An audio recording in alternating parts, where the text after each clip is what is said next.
என் லைஃப்பில் இந்த மாதிரி ஒரு பெயின்ஃபுல்லான ஒரு சுச்சுவேஷனை நான் ஃபேஸ் பண்ணதே கிடையாது. மனசு முழுக்க வலி வலி மட்டும்தான். இந்த சுற்றுப்பயணத்தில் என்னென்ன மக்கள் பார்க்க வராங்க, அதுக்கு ஒரே ஒரு காரணம் தான், அவங்க என் மேலே வச்சிருக்கிற அன்பும் பாசம். அந்த அன்புக்கும் பாசத்துக்கும் நான் எப்பவும் கடமைப்பட்டிருக்கிறேன்.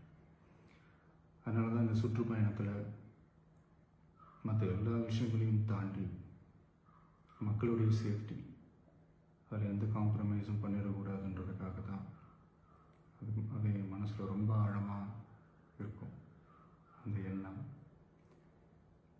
அதனால தான் இந்த அரசியல் காரணங்கள் எல்லாத்தையும் தவிர்த்துட்டு ஒதுக்கி வச்சுட்டு மக்களோட சேஃப்டி மட்டும் மைண்டில் வச்சுக்கிட்டு அதுக்கான இடங்களை சூஸ் பண்ணுறது, அதுக்கான இடங்களை பார்த்து பெர்மிஷன் கேட்குறது, போலீஸ் டிபார்ட்மெண்ட்டில் அதை ரிக்வெஸ்ட் பண்ணி கேட்போம்.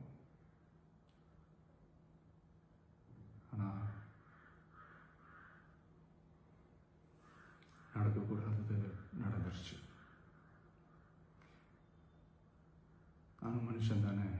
அந்த நேரத்தில் அத்தனை பேர் பாதிக்கப்பட்டு இருக்கும்போது எப்படி அந்த ஊரை விட்டுட்டு என்னால் கிளம்பி வர முடியும்? நான் திரும்ப அங்கே போகணும்னு இருந்துச்சுன்னா அதை ஒரு காரணம் காட்டி அங்கே வேறு சில பதட்டமான சுச்சுவேஷன்ஸ், வேறு சில சம்பாவிதங்கள், அந்த மாதிரி எதுவும் நடந்துடக்கூடாதுன்றதுக்காக தான் நாங்கள் அவாய்ட் பண்ணோம்.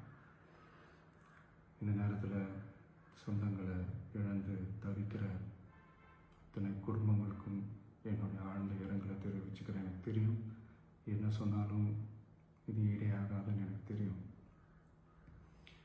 ஹாஸ்பிட்டலில் ட்ரீட் பண்ணிகிட்ருக்கிற எல்லாருமே சீக்கிரமாக க்யூர் ஆகி வரணுன்றதை இந்த நேரத்தில் நான் வேண்டிக்கிறேன்.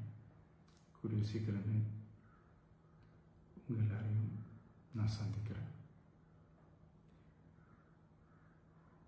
இந்த நேரத்தில் எங்களுடைய வலிகளை, எங்களுடைய நிலைமையை புரிஞ்சுக்கிட்டு எங்களுக்காக பேசின அரசியல் கட்சிகளை சார்ந்த நண்பர்கள், தலைவர்கள் அனைவருக்கும் என்னுடைய நன்றியை தெரிவிச்சுக்கிறேன். கிட்டத்தட்ட ஒரு 5 மாவட்டத்துக்கு பிரச்சாரத்துக்கு போனோம். இந்த மாதிரி எதுவுமே நடக்கல. ஆனால் கரூரில் மட்டும் ஏன் எப்படி நடக்குது, எப்படி நடக்குது? மக்களுக்கு எல்லா உண்மையும் தெரியும். மக்கள் எல்லாத்தையும் பார்த்துக்கிட்டு இருக்கிறாங்க.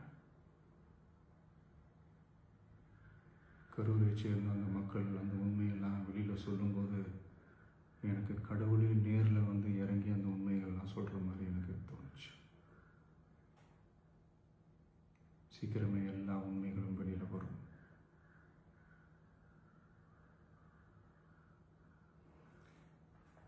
எங்களுக்கு தரப்பட்ட இடத்துல நாங்கள் போய் அந்த ஸ்பாட்டில் நின்று நாங்கள் பேசிட்டு வந்தோம். அதை தாண்டி எந்த தவறும் எங்கள் சைடில் நாங்கள் எதுவுமே செய்யலை.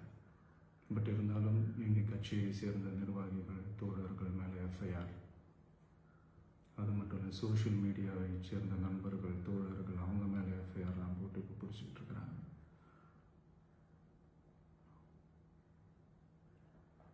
சிஎம் சார், உங்களுக்கு ஏதாவது இந்த பழி வாங்கணும் அப்படின்ற எண்ணம் ஏதாவது இருந்துச்சுன்னா என்ன வேணாலும் பண்ணுங்க. அவங்க மேலே கை வைக்காதீங்க. நான் ஒன்று வீட்டில் இருப்பேன், இல்லை நான் ஆஃபீஸில் இருப்பேன். என்ன வேணாலும் செய்யுங்க. நண்பர்களே, தோழர்களே, நம்மளோட அரசியல் பயணம் இன்னும் ஸ்ட்ராங்காக, இன்னும் தைரியத்தோட